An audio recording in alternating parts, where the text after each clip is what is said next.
E estamos meditando todos os domingos sobre a importância da família. E hoje não vai ser diferente. Vocês viram aqui a peça sobre esse aconselhamento, essa terapia de casal que tivemos aqui em público. Imagine se a sua terapia de casal tivesse espectador. Como seria? Vamos colocar então as frases? Então são alguns vocês sabiam. Você sabia, não está funcionando aqui, né?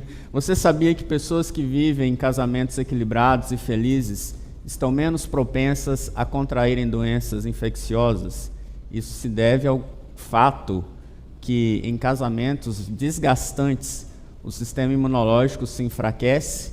O mesmo não ocorre com casais que estão felizes em seus casamentos. Vamos para o segundo. Você sabia que Você sabia que enfermos que recebem mais atenção de seus familiares enquanto estão hospitalizados recuperam com mais rapidez em comparação com aqueles que não recebem atenção dos familiares? Outro aí. Você sabia que... Vou pegar por aqui que ficou ruim olhar para trás.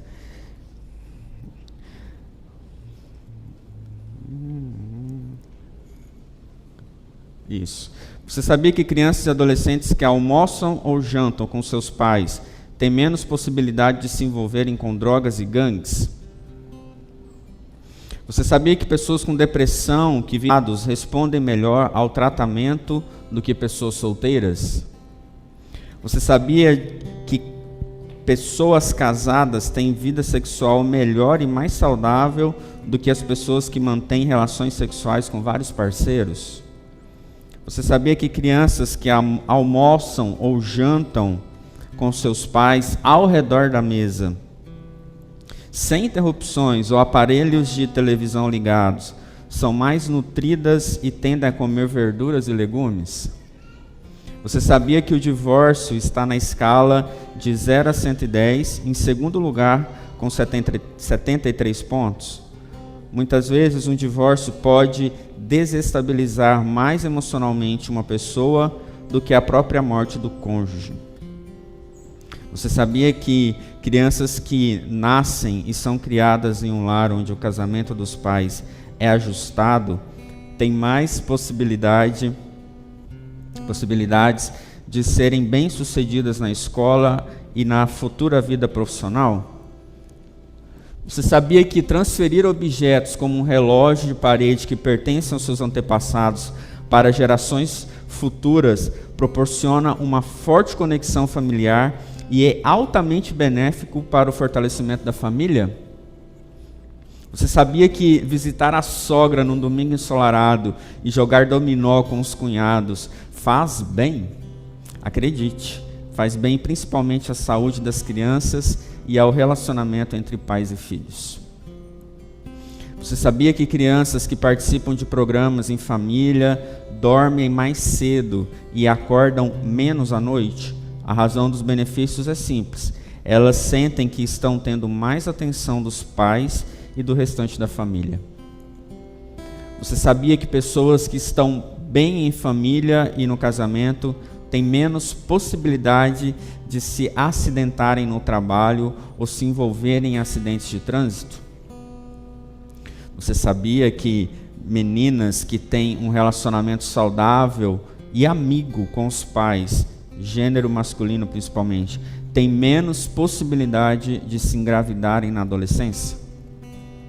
Você sabia que quando um país tem famílias estruturadas, há uma forte possibilidade de haver um crescimento significativo na área econômica? Você sabia que quando a NASA enviou homens à Lua, um dos requisitos era de que os astronautas tivessem um casamento e uma família forte? Você sabia que 80% dos casamentos terminam não por causa de uma infidelidade conjugal, mas devido a um distanciamento paulatino dos cônjuges? Você sabia que comemorar em família datas como Natal, Páscoa e outros feriados é benéfico para o fortalecimento da família? Muito bem. Esses vocês sabiam, pode acender aqui na frente para mim, eles não são meus, são do pastor Gilson Bifano, do Ministério Oikos, que inclusive é um ministério que nós temos usado muito nesses dias no mês da família. Você tem recebido aí o devocional de 31 dias em família, que é desse ministério. E eu achei muito interessante esses pontos, esses 19 vocês sabiam que ele coloca aqui, porque são fatos simples, são realidades que nós podemos praticar e que fortalecem muito as nossas famílias e que mostram para mim, mostram para você a importância das famílias. A importância de nós vivermos em família. A palavra de Deus diz que não é bom que o homem esteja só. Não é bom que o homem esteja só. Então, viver em família e negar a importância da família são contrapontos. Nós precisamos viver em família e reconhecer a importância da família. Tem pessoas que vivem em família, mas são sozinhos. Estão no meio da família, mas não têm relação nenhuma com seus familiares. Então, queridos, nesse mês da família, hoje, que nós possamos compreender essa verdade e vivê-la intensamente. Porque o Senhor ama as famílias. Jesus, ele poderia ser um peregrino solitário. Mas Jesus, ele nasce no seio familiar. Jesus, ele aprende ali e ele se submete ao seu pai José, à sua mãe Maria. Ele tinha os seus irmãos ali com quem ele compartilhava a vida e a sua família. Depois que ele assume o seu ministério, a sua família começa a fazer parte desse ministério. A família é importante. A família é muito importante. Diante disso, eu quero ler um texto com vocês que está em Filipenses, está em Filipenses, capítulo 2, verso 1.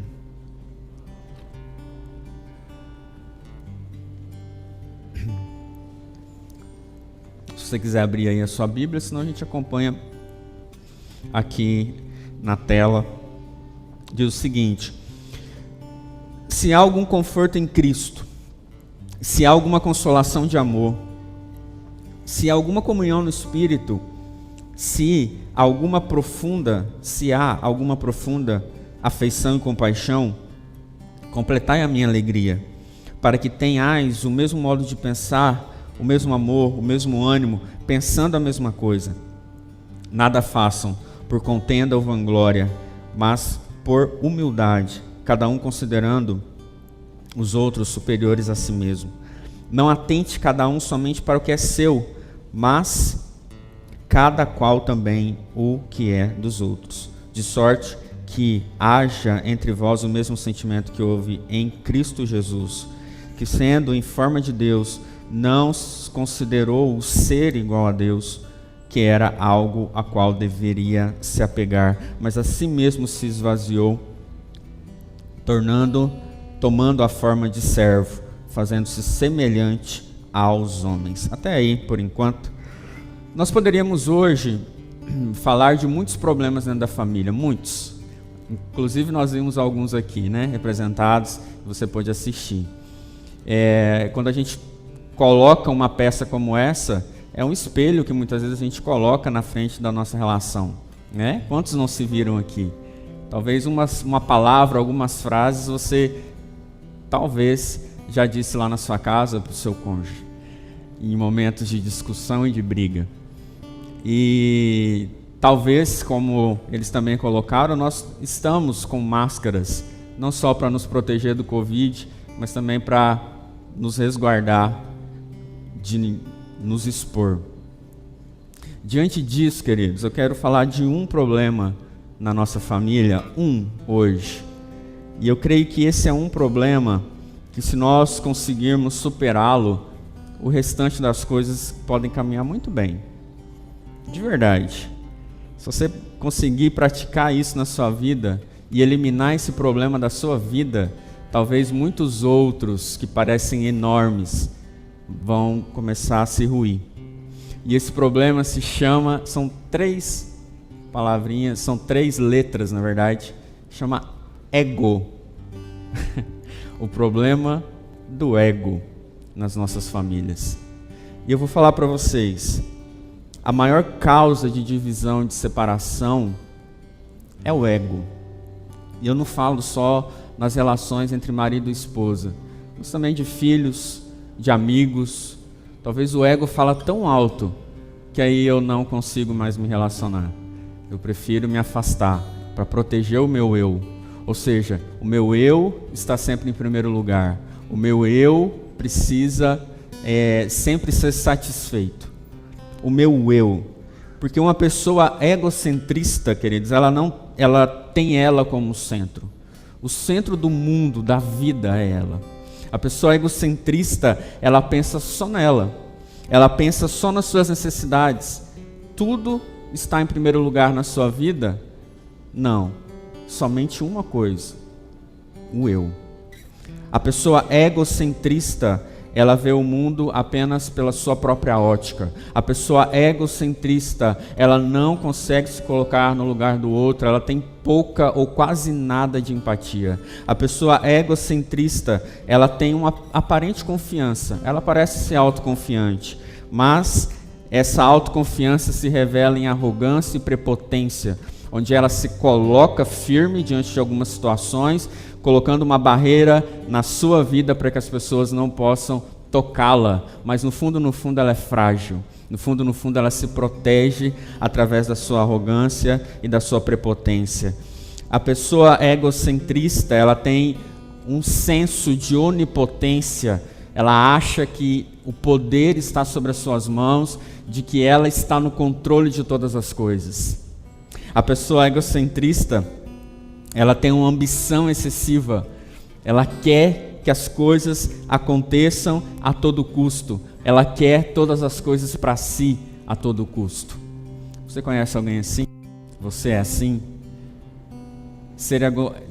Ter o ego inflado, inflamado, é uma condição natural do ser humano, por incrível que pareça. A gente vai ver isso aqui biblicamente. Tem um livro chamado O Ego Transformado, de Tim Keller. Ele diz o seguinte, que o ego, ele se manifesta de algumas formas. O ego é vazio, o ego é dolorido, atarefado e frágil. Vazio, dolorido, atarefado e frágil. Vazio como? Ele diz que o ego vazio é um ego superinflado. Ele busca se encher de coisas que tomam o lugar de Deus. Ou seja, ele se enche de muitas coisas que ao final das contas são vazias. E aí o seu ego fica inflamado. Ele busca muita coisa para si mesmo. Então, diz o autor, se tentarmos colocar algo no lugar reservado a Deus, vai sobrar muito espaço. Vai sobrar muito espaço. Então o ego é vazio. O ego também é dolorido. O ego humano vive chamando atenção para si mesmo. O ego humano sempre se machuca constantemente pela falta de atenção. Ao mesmo tempo que ele busca atenção, ele também se sente machucado pela falta dela. Ou a atenção que muitas vezes se dá a ela não é o que ela estava querendo receber. O ego é dolorido. O ego é atarefado. Ou seja, ele faz 1 milhão de coisas a todo tempo para tentar se provar, para tentar ser notado. Ele é incansável nessa comparação e nessa vanglória. O orgulho que nasce dessa multitarefa, ele também se torna um prazer para a vida dessa pessoa. E por fim, diz o autor que o ego é frágil. Sim. O ego nunca fica satisfeito. E ele se esconde atrás de uma frágil necessidade de aprovação. Esse é o ego. O ego que nós vemos nas nossas vidas. Interessante que nós temos filhos pequenos, eu tenho 2, a gente vê o ego muito aflorado na vida das crianças. Elas querem tudo para si, elas não querem compartilhar praticamente nada, é meu, me dá que é meu, e aí vira uma guerra dentro de casa. Às vezes lá em casa a gente tem que apartar, né? Vamos compartilhar aqui. Então, a gente vê isso muito claro na vida das crianças. Quando a gente vai crescendo, o ego vai amadurecendo. né? Você começa a controlar mais o seu ego, ou a esconder ele melhor, ou a disfarçar ele melhor. Mas ele está ali, ele continua ali. Como então resolver o problema do ego dentro de nós e dentro das nossas famílias? O versículo 1 que nós lemos, ele diz: se há alguma exortação em Cristo, se há alguma consolação de amor em Cristo, se há alguma comunhão do Espírito Santo de Deus, se há entranhados afetos e misericórdias. Se há. Esse se, na língua portuguesa, é uma conjunção subordinativa que indica uma hipótese ou uma condição. Estou falando difícil hoje, né? Chique demais da conta. Mas, o se, esse se que Jesus está colocando, que o apóstolo Paulo está colocando, é uma condição. Se há em vocês isso, se há em vocês Cristo, esse isto é Cristo, se há em vocês Cristo, então vamos agir diferente. E a gente vai chegar lá. Mas antes de chegar lá, eu quero dizer um pouco sobre essa carta. Filipenses foi uma carta que o apóstolo Paulo escreveu com uma preocupação muito grande, porque lá já estava havendo divisão, separação, uma divisão externa causada por pressões externas da igreja, perseguições, falsos mestres, e também uma divisão interna. A igreja estava se dividindo. Por causa do quê? Por causa de quê? Por causa do egoísmo, por causa do ego. As pessoas queriam para si, as pessoas queriam ser tudo eu como centro. E aí o apóstolo Paulo vem tratar sobre o ego, sobre o egoísmo nessa carta, especificamente nesse texto. Ele não fala de uniformidade. Pensem, na sua casa todo mundo é igual? Claro que não, cada um tem as suas particularidades. Todos nós somos diferentes e Deus nos fez assim. Porém, entretanto, nós podemos ter unidade.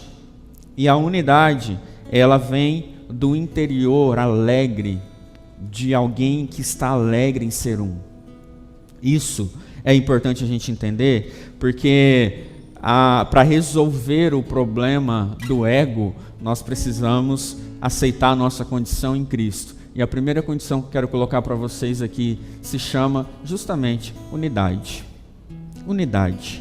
Sem unidade, não dá para a gente destruir o ego. E por que eu falo de unidade? Para falar de unidade, eu preciso voltar no tempo bíblico. Eu preciso ir lá para Gênesis 1.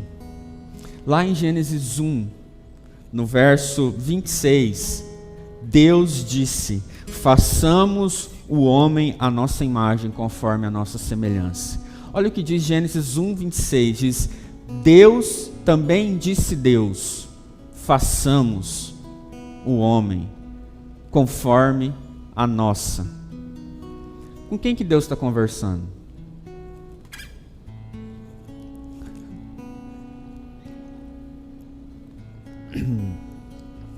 Ele não diz farei, ele diz façamos. Deus, desde a eternidade, ele é triuno. Ele é Deus Pai, ele é Deus Filho, ele é Deus Espírito Santo. A unidade, querido, a unidade está encarnado, está nas entranhas de Deus. Ele se manifesta nessa trindade. E essa trindade, logo ali no início da criação do homem, Deus está dizendo: vamos fazê-los conforme a nossa imagem, ou seja, para que eles vivam em unidade também.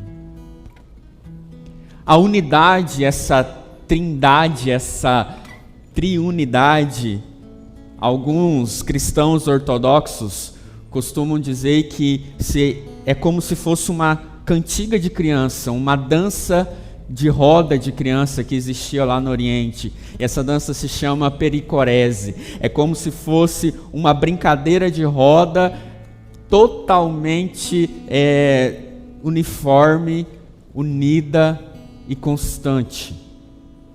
É como se isso fluísse, sempre fluísse assim. Essa unidade em Cristo, essa unidade Deus Pai, Deus Filho e Deus Espírito Santo, é uma dança perfeita. ela nunca se quebrou. E lá na criação do homem, de mim e de você, Deus está dizendo que eles sejam assim. Que eles sejam um como nós três somos um. Que eles entendam que não é bom que o homem esteja só. A solidão, a individualidade, o egocentrismo não foi algo que Deus criou. Deus nos fez para serem seres relacionais. E a gente vê isso lá na criação. Adão e Eva, eles se relacionavam nus. Eles não tinham vergonha de si mesmos. E não tinham vergonha do outro. Eles estavam nus e não se envergonhavam. E esse desnudar, querido, na nossa vida, não é simplesmente tirar a roupa, mas ser quem somos, sem máscaras. E nós acabamos nos entrando numa individualidade tão grande na nossa vida que afeta as nossas famílias. Afeta demais a nossa família. Porque eu quero tudo para mim, porque tem que ser assim, porque eu escolhi assim, então vai ser assim. Isso vale não só para a família, mas para todas as nossas relações. E Deus nos fez seres relacionais. Deus se relacionou ali com Adão e Eva no jardim. Deus ia lá. Deus tinha uma relação plena, uma comunhão plena com Ele, com os dois. Aí, Deus cria essa relação perfeita. Porém, entretanto, todos nós sabemos que o pecado vem. O pecado vem ali na criação e destrói tudo que Deus tinha criado para a humanidade. E quando a humanidade cai, o egocentrismo se levanta. E aí começam os problemas. Porque o egocentrismo é predominante. É a essência do pecado. Pense um pouquinho. Quando você peca, quando você quer fazer algo, você está pensando só em si. Você não está pensando no outro. Quando a gente é ambicioso, quando a gente quer muito alguma coisa, a gente está pensando muitas vezes em si. Ah, não, estou pensando na minha família. Pensa direito. Pensa mais fundo. Seja sincero com você. Tire as máscaras.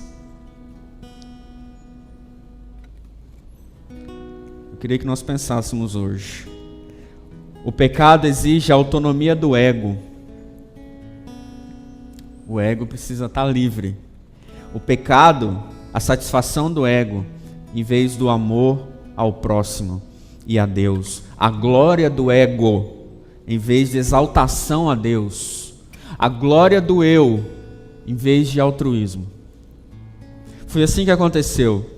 Na primeira sessão de aconselhamento familiar, lá no jardim, o homem e a mulher já não estavam mais nus. Estavam com vergonha, eles se escondem.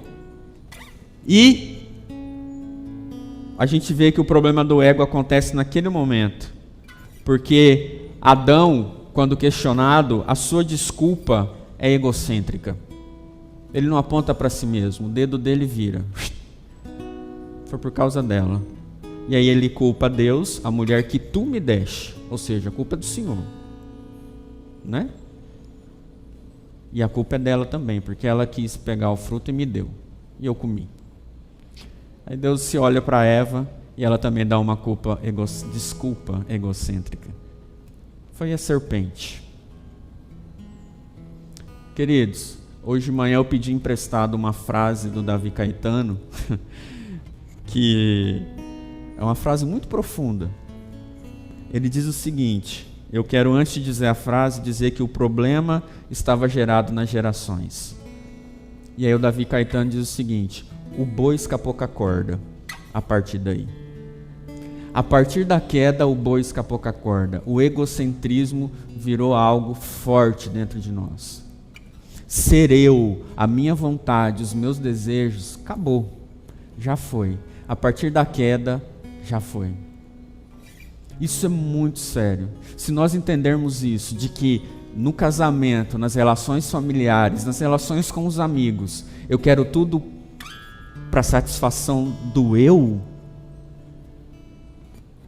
vou me perder e a minha família também vai se perder. Então, o problema está aí. E aí a gente pode colocar na prática o egocentrismo na vida da família, na vida de um pai que exige, que os sonhos da sua carreira tenham prioridade sobre o bem-estar da família. Egocentrismo. O egocentrismo pode ser visto na vida dos pais, quando eles exigem que as expectativas deles sejam supridas na vida dos filhos. Egocentrismo. O egocentrismo pode ser visto na vida das crianças, dos irmãos, que ficam brigando à torto e direito por causa do controle remoto da televisão, e a guerra só acaba quando eles decidem, cada um, pegar o seu celular e ir para o seu quarto. Egocentrismo. Nós vivemos uma vida egocêntrica. Para romper esse ego na nossa vida, como disse a psicóloga aqui no teatro, só Jesus. E graças a Deus que nós temos Ele. Com base nisso, querido, como seres relacionais que somos, o centro da vida da nossa família é o reino de Deus e não o reino do eu. Para que as coisas funcionem, para que o problema do ego seja quebrado nas nossas famílias, nós precisamos viver uma nova condição em Cristo com base na unidade. Com base na unidade. Foi tudo que nós falamos aqui. Para a gente continuar resolvendo o problema das famílias, a gente vai, sobre o ego, a gente vai ler os versos 2 ao 4 de Filipenses, que diz o seguinte: completai a minha alegria, para que tenhais o mesmo modo de pensar, tendo o mesmo amor, o mesmo ânimo, pensando a mesma coisa. Nada façais por vanglória ou contenda, mas por humildade, cada um considerando os outros superiores a si mesmo. Não atente cada um somente para o que é seu, mas qual também para o que é dos outros. Até aí, eu já ia continuar lendo. A base da família, a base dessa atitude, se chama humildade. Então nós entendemos que eu preciso buscar e aceitar a minha nova condição em Cristo. Agora eu entendo que essa condição me faz ter algumas atitudes. E as atitudes que eu preciso tomar precisam ser baseadas na humildade, que é o que o texto está dizendo aqui. Nada façam por partidarismo, mas por humildade. A humildade não vem de nós mesmos. A humildade, ela vem do Evangelho. Você acha que você é humilde? Então você já não é. A humildade, ela brota da verdade do Evangelho. A humildade não é ser alguém assim, ai meu Deus, né, que tem poucas coisas, poucos bens, ou que fala errado. Isso não é ser humilde, não. Ser humilde, querido, é quando o Evangelho de Jesus nos alcança, quando eu entendo quem é Cristo e o que Ele fez e o que Ele é, e a humildade do Evangelho me alcança. Eu entendo que através da unidade em Cristo, eu vou ter a humildade que eu preciso. E aí, a humildade do Evangelho é aquele momento onde eu não penso mais em mim mesmo tão somente. A humildade do Evangelho é aquele momento em que o ego fica satisfeito e não fica inflado. A humildade do Evangelho é como os dedos dos pés. Os nossos pés, eles simplesmente exercem sua função, estão ali e não imploram por atenção. Às vezes vai implorar por atenção quando a unha está encravada, então, porque tem algum problema. Mas fora isso, estão ali cumprindo a sua função. O ego gerado pelo Evangelho, ele não busca aprovação, ele é até elogiado. Dizem, olha, muito boa, Carol Deliberti pela peça. Que bom, aceita o elogio, acabou. Tem gente que tem medo de ser elogiado, porque senão o ego inflama. Não, a glória é do Senhor, não é minha. Não, peraí, calma. Quando nós temos o ego resolvido, você pode ser elogiado, que você não vai se sentir inflado. Você vai se sentir grato, porque o Senhor te usou. Mas tem gente que fica buscando elogio, fica buscando atenção na família, fica buscando aprovação todo o tempo.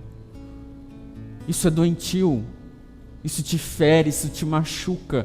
Para resolver isso, querido, só Jesus. Só a sua vida passando pela cruz e você olhando para Jesus e falando: opa, tem alguma coisa diferente aí. A humildade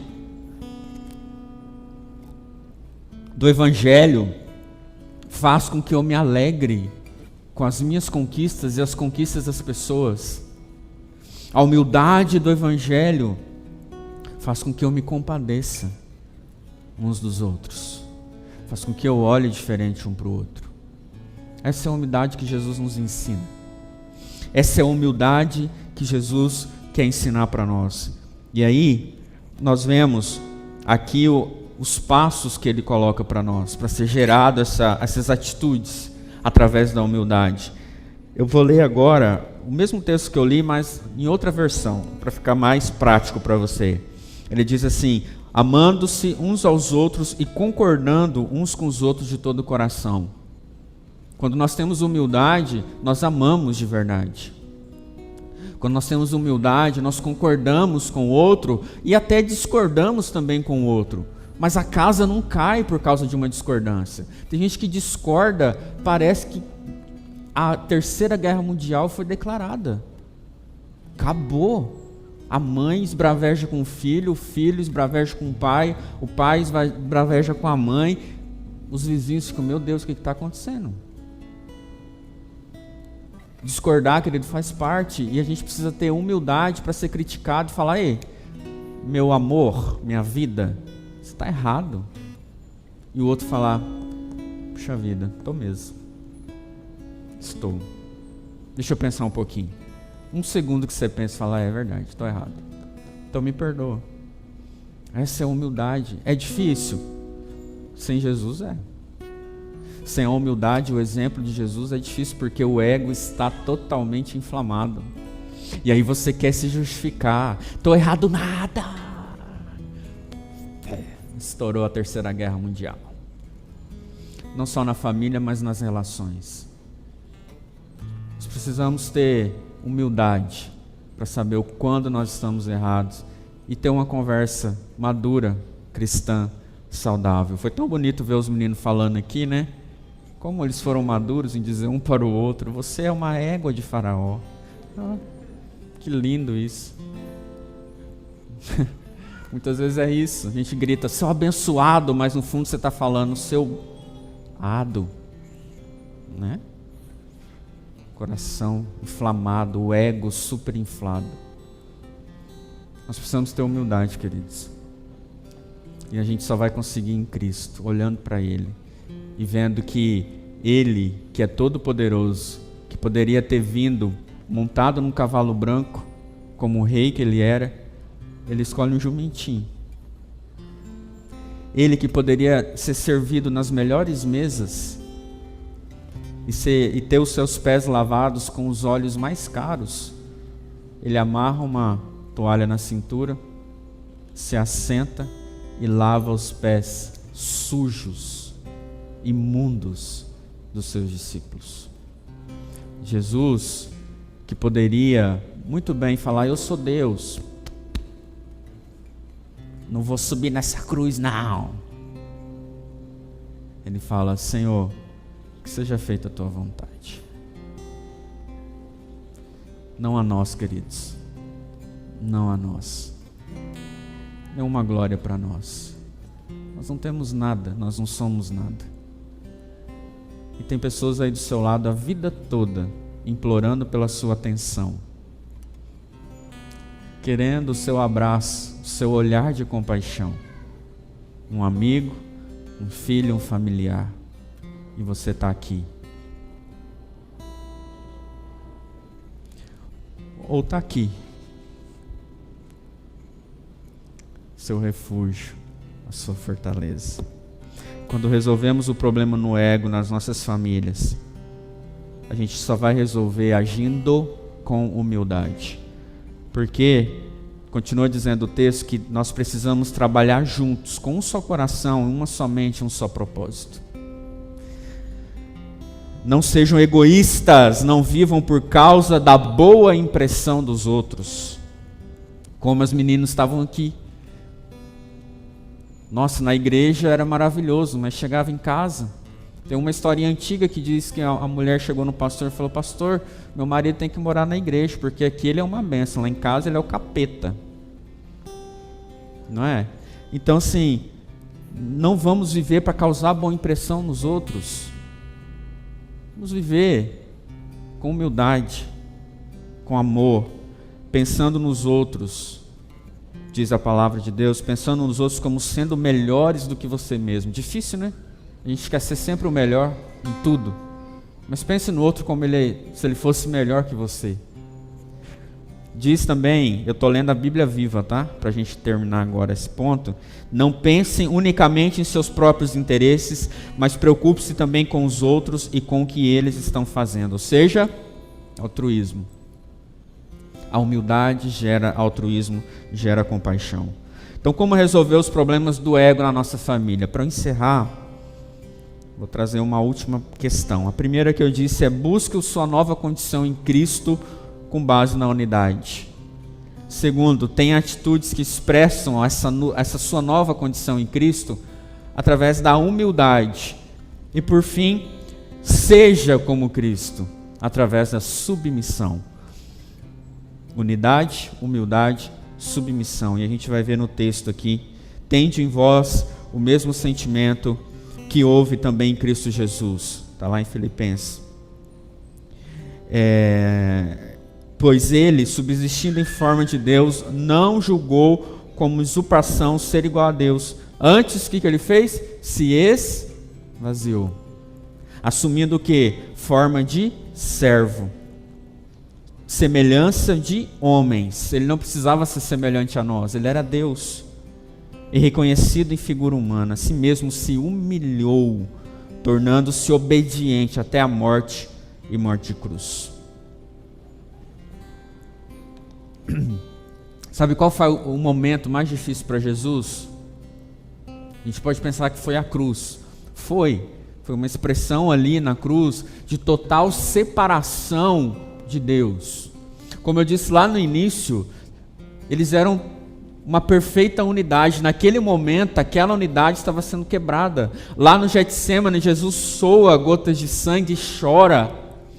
Não porque ele ia ser açoitado, mas porque ele ia deixar de ter essa plena comunhão que existia desde a eternidade. Para ele isso era pior que a morte. Tanto é que ele grita: por que me desamparaste? A separação dele da Trindade era terrível, porque ele entendia o poder que havia na unidade. Mas ele foi submisso, e ele disse: Senhor, que seja feita a tua vontade. Nós vemos aqui que Jesus ele serviu de uma forma sacrificial. Ele serviu com uma vida que era oposto de uma vida egocêntrica. Ele se submeteu voluntariamente à morte de cruz. Olha isso, querido. Ele poderia muito bem dizer não, mas voluntariamente ele disse sim. Nós podemos e temos o direito de dizer não para muitas coisas, mas entender que é importante nós nos submetermos a Deus, ao nosso cônjuge, aos nossos amigos, para que muitas vezes a minha vontade não seja feita, para que haja paz. Eu preciso levantar a bandeira branca da submissão. Eu preciso levantar a bandeira branca e dizer: não é a minha vontade que precisa ser feita. Mas para que haja comunhão, eu preciso quebrar esse orgulho que está no meu coração. Para que haja uma unidade, eu preciso entender que esse fruto do pecado, que é o ego, ele precisa morrer dentro de mim. Como diz a palavra de Deus, Jesus se esvaziou. Talvez você está cheio de si mesmo, cheio do seu ego, cheio cheio das suas vontades, super inflado. Jesus, ele tinha todo o direito de ficar super inflado, porque ele era Deus, mas ele se submeteu e ele se esvaziou. Se esvazie de si mesmo, querido. Se esvazie do seu ego. Se esvazie do seu orgulho. Se esvazie do pecado que está batendo na sua porta todos os dias. Se esvazie da vanglória. Se esvazie do desejo desenfreado por tantas coisas, tantas posições, por poder, por dinheiro. Se esvazie. Olhe para o lado. Olhe para as pessoas que amam você. Olhe para cima, olhe para aquilo que Deus fez por você. Olhe para aquilo que Jesus fez por você, o exemplo dele. O exemplo dele de se esvaziar. Para que isso aconteça, querido, nós precisamos nos submeter ao senhorio de Cristo. Não tem como a gente viver uma vida onde a minha vontade, o meu eu é o centro. Hoje em dia, é isso que a gente ouve por aí. Viva a sua vida. Viva a sua vida do seu jeito. Você é o seu Senhor. Faça tudo que vier na sua mente. Você é o autor principal da sua história. Tem algumas verdades nisso? Poucas, talvez. Mas o principal motivo, querido, que a gente precisa viver, nós que temos Cristo, você que está aqui, é porque você tem sede de Cristo. E eu não posso amaciar o seu ego nessa noite. Me desculpa.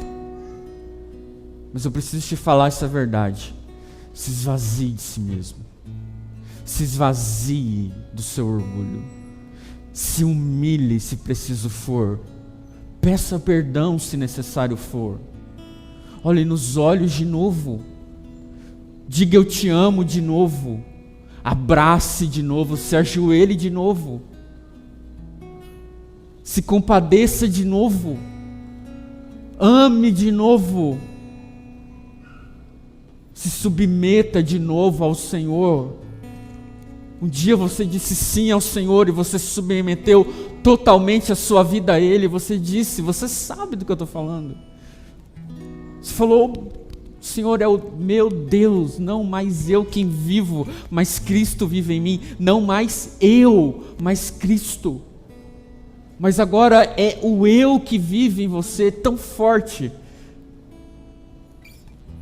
que para você vencer isso, você precisa se humilhar, se esvaziar.